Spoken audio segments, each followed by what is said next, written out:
나르시시스트는 당당하고 거칠 것 없어 보이는 외적인 모습과 달리 그 내면은 허약하죠. 그래서 별거 아닌 것에도 쉽게 상처를 받아요. 우월감과 특권의식이 강해서 감히 네가? 이런 사고방식에 젖어 있다 보니 상대가 자신의 의견에 찬성을 안 한다거나 필요한 걸 말하거나 자신의 부적절한 행동에 대해 의문을 제기하거나 부정적인 피드백을 주면 자아의 상처를 받아요. 그렇게 그들은 상대의 별것 아닌 말과 행동에 아주 예민해서 쉽게 자존심이 상하죠. 그들은 자신의 상처를 숨긴 채 내면을 회복시키기 위해 자신만의 특별한 회복 작업을 해요. 그 작업은 상대를 괴롭히는 거예요. 그렇게 상대를 괴롭히면서 쾌감을 느끼고 상처 입은 자신의 내면이 회복된다고 착각하죠. 또 괴롭힘을 통해 상대를 옴짝달싹 못하게 통제하고 상대의 말과 행동을 감시해요. 괴롭힘의 방식은 다양하고 상대가 경계를 세우려 하거나 관계를 끝내려 하면 괴롭힘의 강도는 강화되죠.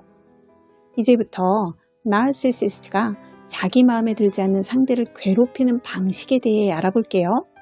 영상 내용은 심리학자 라마니 더바술라의 의견을 참고했어요. 나르시시스트가 자기 마음에 들지 않는 상대를 괴롭히는 방법 첫 번째는 무시하기예요. 나르시시스트는 불만스러울 때 무시하는 방식으로 상대를 힘들게 해요. 그런데 그들은 자녀나 다른 사람이 함께 있을 때 마치 게임을 즐기듯 상대를 무시하는 강도가 더 세지죠. 무시의 방식은 다양한데 그 대표적인 것이 침묵이에요. 물론 눈도 쳐다보지 않고 자신이 뭘 하고 있는지 말해주지 않아요. 또 상대방을 투명인간 취급하면서 상대의 의견을 못 들은 것처럼 묵살하고 상대에게 알려줘야만 하는 게 있어도 알려주지 않고 짧고 퉁명스럽게 묻는 말에만 간단히 말하죠. 게다가 연락도 없고 애정 표현도 하지 않는 등 줘야 할 걸 보류하거나 지연시키면서 괴롭혀요. 어찌 보면 이런 방법들이 상대방에게 크게 해롭거나 고통스럽지 않을 것처럼 보이기도 해요. 하지만 당사자가 되어 실제로 그런 상황에 놓이게 되면 몹시 불편하고 긴장되죠. 나르시시스트의 상대방 괴롭히기 두 번째 방법은 수동 공격하기예요. 이건 무시하는 것과 비슷해 보일 수 있지만 단순히 무뚝뚝하게 무시하거나 묵살하는 정도가 아니에요. 뿌르퉁하고 토라지고 곤란 모습과 아울러 가시돋친 말과 상처 주는 농담까지 섞어가면서 누가 봐도 상대를 힘들게 하는 게 보이죠. 그들은 상대방이 뭔가를 위해 애쓰는 걸 보면서 허라, 그럴 줄 알았어. 수준이 그 정도면서 큰 소리 치기는 이런 식으로 상대의 속을 긁는다거나 장기 출장을 가는 연인의 짐을 역으로 가져다 주기로 약속해 놓고서 KTX 출발 시간이 코앞인데 나타나지 않아서 상대를 숨막히게 할 수도 있어요. 그런 식으로 소소한 잽을 날리면서 상대의 스트레스 지수가 치솟도록 하는 거죠. 세 번째 방식은 상처를 준 상대를 사람들 앞에서 대놓고 놀리거나 모욕하면서 괴롭히는 거예요. 어머, 지난달 모임 때 네가 술 마시고 어떻게 했는지 생각이 안 난다고? 이런 식으로 상대가 소환하고 싶지 않은 기억들을 끄집어내요. 상대방은 당황스러워하면서 화제를 전환하고 싶겠지만 나르시시스트는 결코 멈추지 않아요. 그들은 파워플레이, 즉 힘겨루기 게임을 즐기니까요.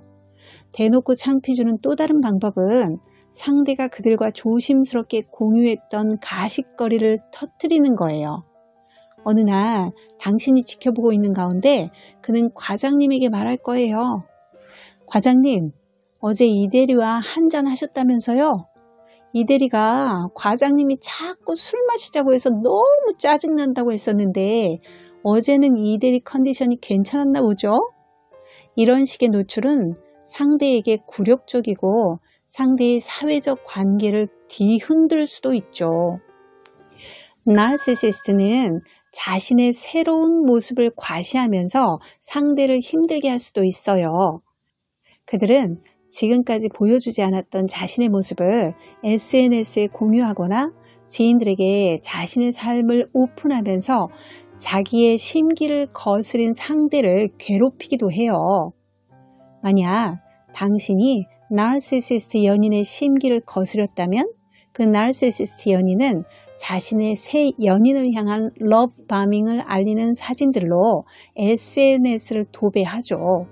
또 당신이 나르시시스트 남편에게 불순종했다면 당신의 자녀가 휴가지에서 당신 없이도 마냥 즐거워하는 모습을 보게 될 테고요. 나르시시스트 엄마와 틀어졌다면 딸인 당신만 빠져서도 너무나 만족스러워 보이는 가족들의 동영상을 마주할 거예요. 나르시시스트가 상대방을 괴롭히는 방식 5번째는 스미어 캠페인을 이용한 방식이에요. 스미어 캠페인이란 자신의 목적을 위해 다수의 사람들을 이용하는 교묘한 심리 조정 방식이에요. 한마디로 흑색 선전이나 중상모략을 의미하죠. 우월감에 도취되어 있는 자아에 스크래치를 낸 상대방에게 나르시시스트들은 분한 마음에 더 막강한 조직을 끌어들여 괴롭혀요. 그들은 시나리오를 만들고 플라잉 몽키들을 동원해 소셜미디어에서 상대방에 대한 안 좋은 이야기와 거짓 소문 등의 가짜 뉴스를 퍼뜨리죠. 다수의 사람들이 상대를 따돌리도록 만드는 전략이에요. 그 빈정거림과 중상모략은 은밀히 행해지기 때문에 법적인 조치를 취하기도 어려워요. 이렇게 되면 상대는 인간관계나 경력 그리고 사회적인 평판에 타격을 꽤 입게 되죠. 악성 나르시시스트의 경우 위협이나 협박은 상대방을 괴롭히는 흔한 수단이 되죠. 그들은 밤길 조심하는 게 좋을걸?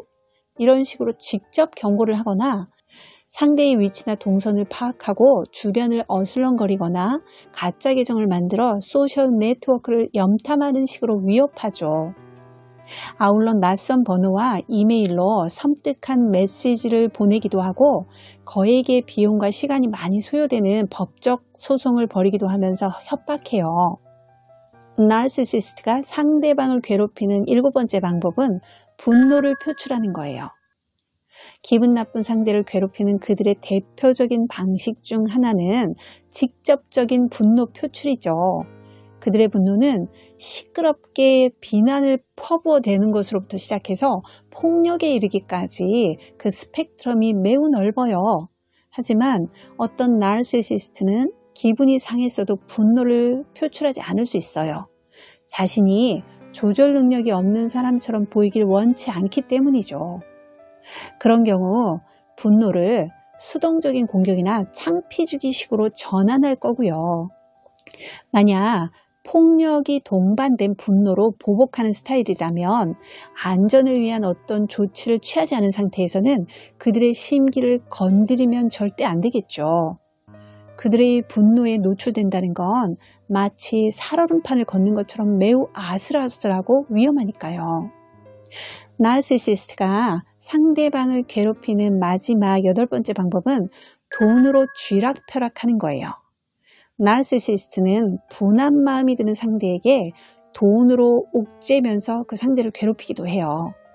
그들이 돈을 어떻게 사용하는지에 대한 영상은 따로 있으니 참고하시길요. 나르시시스트는 당신이 그들에게 대항하지 못하도록 다양한 방식으로 괴롭히죠. 그들은 당신을 영원히 포로로 삼고 싶으니까요. 그렇기 때문에 그들의 괴롭힘을 견뎌내는 건 쉽지 않아요. 만약 나르시시스트와 완전히 거리를 둘 수 없는 상황이라면 그들의 괴롭힘의 방식 가운데 폭력을 동반한 분노로 괴롭히는 것을 제외하고는 그들의 괴롭힘에 대해 최대한 감정적 반응을 보이지 않는 게 중요해요. 그들은 상대가 감정적으로 대응할 때 승리의 쾌감을 느끼며 괴롭힘에 더 열을 올릴 테니까요. 상담심리사 뽀유였습니다.